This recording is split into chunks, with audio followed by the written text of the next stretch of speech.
Media, go ahead. Hi, my name is Maria Eduarda from MGG Brazil, and my question is for whoever wants to answer. I just want to know, what do you think went wrong, especially after the first half of the first map, because you were playing a solid game and then Loud were able to get over it. 대답하고 싶으신 분이 대답해 주시면 되는데, 오늘 첫 번째 맵에서 전반전을 마친 후에 라우드에게 좀 역전의 발판을 만들어주는 그런 모습이 있었는데, 좀 뭐가 잘못됐다고 생각하는지 물어봅니다. 저희 소통이 잘 안 됐던 것 같아요. We had some problems with communication. We'll go next to Joe from VLR. This one's directed mainly, I guess, towards the coaches, but Joe, can you so up restate your until- question one more time? I'm sorry, I think you were muted. yeah, this one is directed towards the coaches. Up until recently, you guys had, I believe, Intro on the team who recently left. Do you believe that departure may have led to some hindrance in performance regarding role changes or anything else of the sort? I don't think so. I think Intro, we brought him on to do a role, and he didn't quite fit that role. But I don't really think it hindered us in any way. Like, we have our players in roles that make sense for them right now, and yeah, I don't think it had a big impact on what we're able to produce today. We'll go next to Michael Czar from Upcomer. Yeah, this will be directed towards TS. You fought hard in the series, keeping both maps close and getting to the first OT of the entire event so far. What positives can you take out of this game heading into the rest of the 2023 season? TS 선수에게 드리는 질문인데요. 일단 라우드 상대로 접전을 펼치면서 이번 락인 이벤트에서 첫 번째 연장전이 나오기도 했거든요. 이번 경기 돌아보면서 좀 긍정적인 부분은 어떤 부분이라고 보시나요? 저희가 오프라인 대회 경험이 많이 없었는데 그 경험을 한 게 제일 큰 이점인 것 같고요. 이번 패배를 통해 다음에 어떻게 하면 좋을지 생각하는 계기가 됐으니까 다음에 더 잘 준비할 수 있을 것 같습니다. Well, I think our biggest takeaway from this match was the LAN experience. Some of us kind of didn't have enough of that, and I think we're going to take this loss, take it as a learning process, and build our game around it too. We'll go next to Camus. In-house questions first, and then move on to. Hi, yeah, my question is more general, so anybody can answer, but I just wanted to know if, I mean, since Fracture was your pick and both teams ended up going with double duels on Fracture, was that just something you always planned to go on Fracture? Or did you specifically plan that for this tournament? And what do you think about the double duelist meta that's like starting to emerge, like become more and more common? 이제 아무나 좀 답변을 해주시면 되는데, 일단 젠지가 프랙처를 픽했잖아요. 거기서 이제 두 팀 모두 더블 듀얼리스트, 그러니까 투타격대 조합을 꺼내기는 했는데, 라우드 상대로 특별히 준비한 조합이었는지, 그리고 투타격대 조합에 대한 전반적인 의견 부탁드립니다. 다른 사람이랑 질문이 뭐였지? 지금 투타격한 게 라운드를 위한 조합입니다. 프랙처에서 투타격대를 준비한 게 라우드를 상대로 준비한 조합이었는지, 그리고 투타격대 조합에 대한 전반적인 평가나 생각이요. 제가 말할게요. 나는 딱히 뭐 라우드를 위해서 준비한 건 아니고요. 그냥 저희가 연습하다가 저희한테 맞는 스타일을 추구하다가 결국엔 찾은 게 저희가 방금 쓴 투타격대였고, 그다음에 투타격대가 요즘 보이는 이유 중에 하나가, 원래 체인버가 보였는데 이제 너프를 먹다 보니까 그 에이전트를 대체할 뭔가가 필요해서 그냥 자주 쓰는 것 같아요, 투타격대. Well, to answer your first question, no, it wasn't specifically prepped for the Loud matchup, and we were just kind of practicing our Fracture, and we thought it would be a good fit for us. And in terms of the double duelist comp, I think a lot of teams run this comp mostly because of the chamber nerfs, and we're just kind of looking for the alternative agents in its place. We'll go next to Zach from esports.gg. Hello, this is directed generally towards the team, so I guess anybody could answer. Firstly, I just want to say, even if you didn't win, congratulations for a really great game played, and thank you for repping the APAC region. So my question to you guys is, over both the maps, it just felt like the duelist players were really struggling to like have as much of an impact, like at least compared to what Loud's duelists were having. So what do you think is the reason for that? Whether it was Meteor on map number 1 or Echo on map number 2? 일단은 오늘 경기 경기 내용이 굉장히 좋았던 것 같다고 GG 웰 플레이드라고 얘기를 해주고 싶다고 얘기를 하고요. 1, 2세트를 보면 타격대를 맡은 선수들이 라우드의 선수들에 비해서 조금 침묵했던 것 같은데 거기에 어떤 이유가 있는 것 같은지 물어봅니다. 이거는 누구든지 얘기하고 싶은 분이 답해 주시면 됩니다. 애들이 일단 그러니까 상대 라우드 타격 때보다 조금 더 조용했다라는 말씀이면 네. 뭔가 임팩트가 적었다고 얘기를 해주셨어요. 차이가 났다고. 간단하게. 내용 오케이.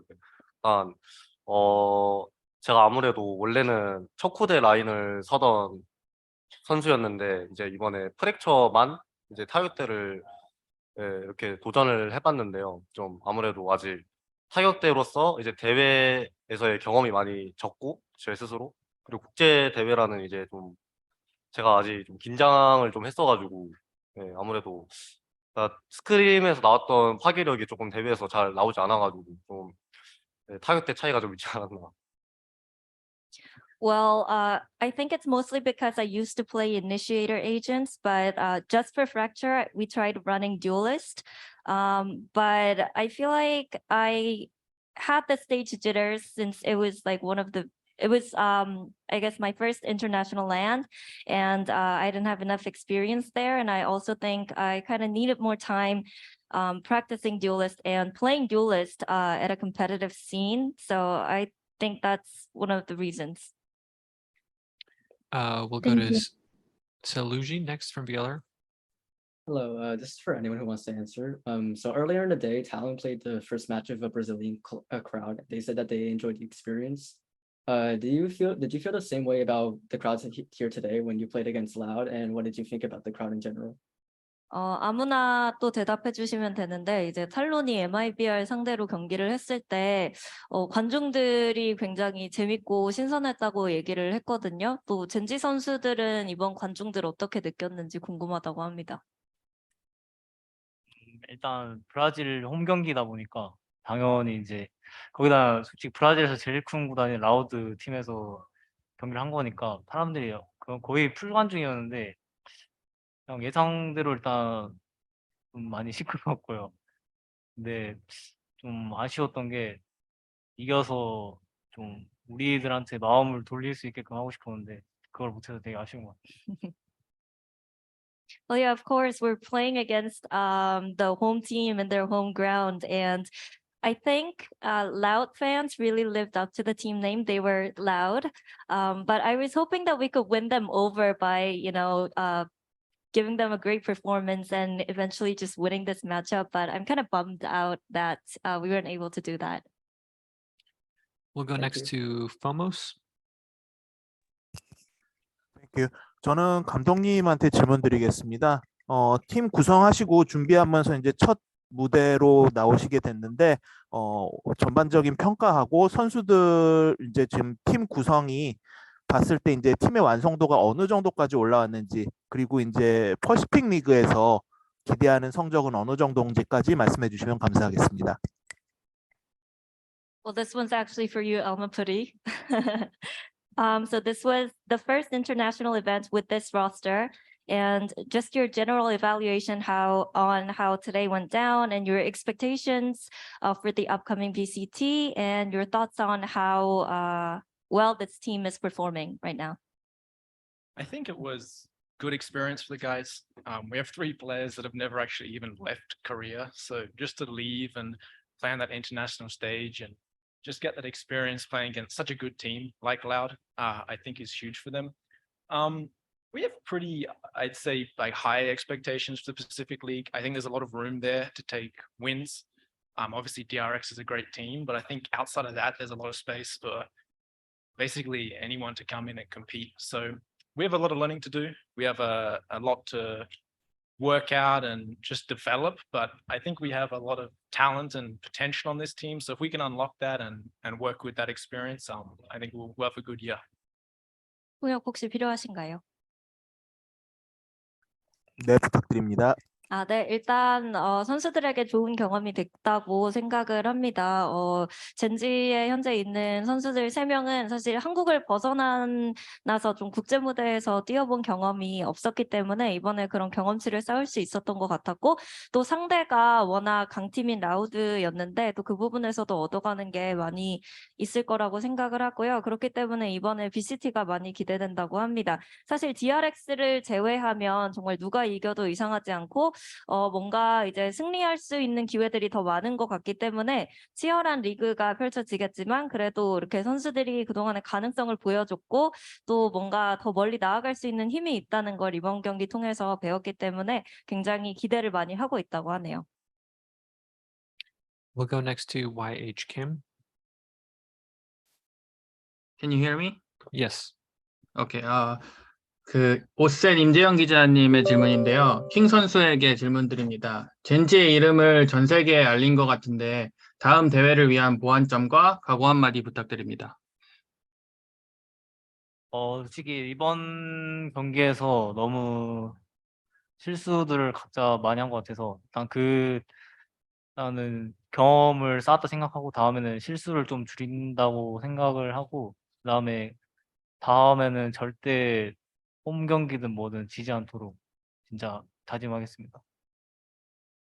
So the question was for King, and the question was, now you have proved what Gen.G can do. What were your takeaways from this match, and what's your mindset heading into the upcoming VCT? And his answer was, I think we made a lot of mistakes here and there, but we'll make sure that we learn from this and never lose a single match, regardless of whether it's in the team's home ground or, at somewhere else. Pomos, do you have one more question?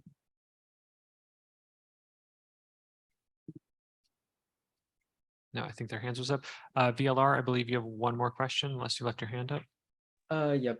This question's for Amapati. So heading into Pearl, you brought out a bit of an unorthodox comp with Sky and No Sentinel. I just want to know, in your eyes, what was the strategic value in bringing out a Sky and No Sentinel heading into the map? So I think the no Sentinel pick, obviously you leave the traps open, so maybe flanking's a little bit easier against you. But we are running a Viper Astra comp, so your defense is still like strong. They're two very they basically are sentinels on defense. Like they have incredible stopping power. And I think it gives us a little bit more flexibility to put up that Viper wall towards B long and mess around the other team that way, and then still have Astra to put down the smoke. So I think it provides a little bit more flexibility than maybe a Killjoy or a Cypher would. I still think obviously they're very good picks since you're seeing them come out a lot. But I think it also just kind of it fit our team a little bit more. The Sky, I'm not sure it's that unorthodox. I think you're seeing there's initiators in there. Yeah, I think Sky, she obviously provides the flashes and the prowler. So it's maybe a bit of a middle ground between the full information of a Sova or a Fade, but you also get your flashes in there. So yeah, I don't have a lot of thoughts on the Sky, but that's the reason behind the no Sentinel. All right, thank you. Thank you. I believe that was the last question from the press conference. Gen.G, thank you so much for taking the time to speak with us today.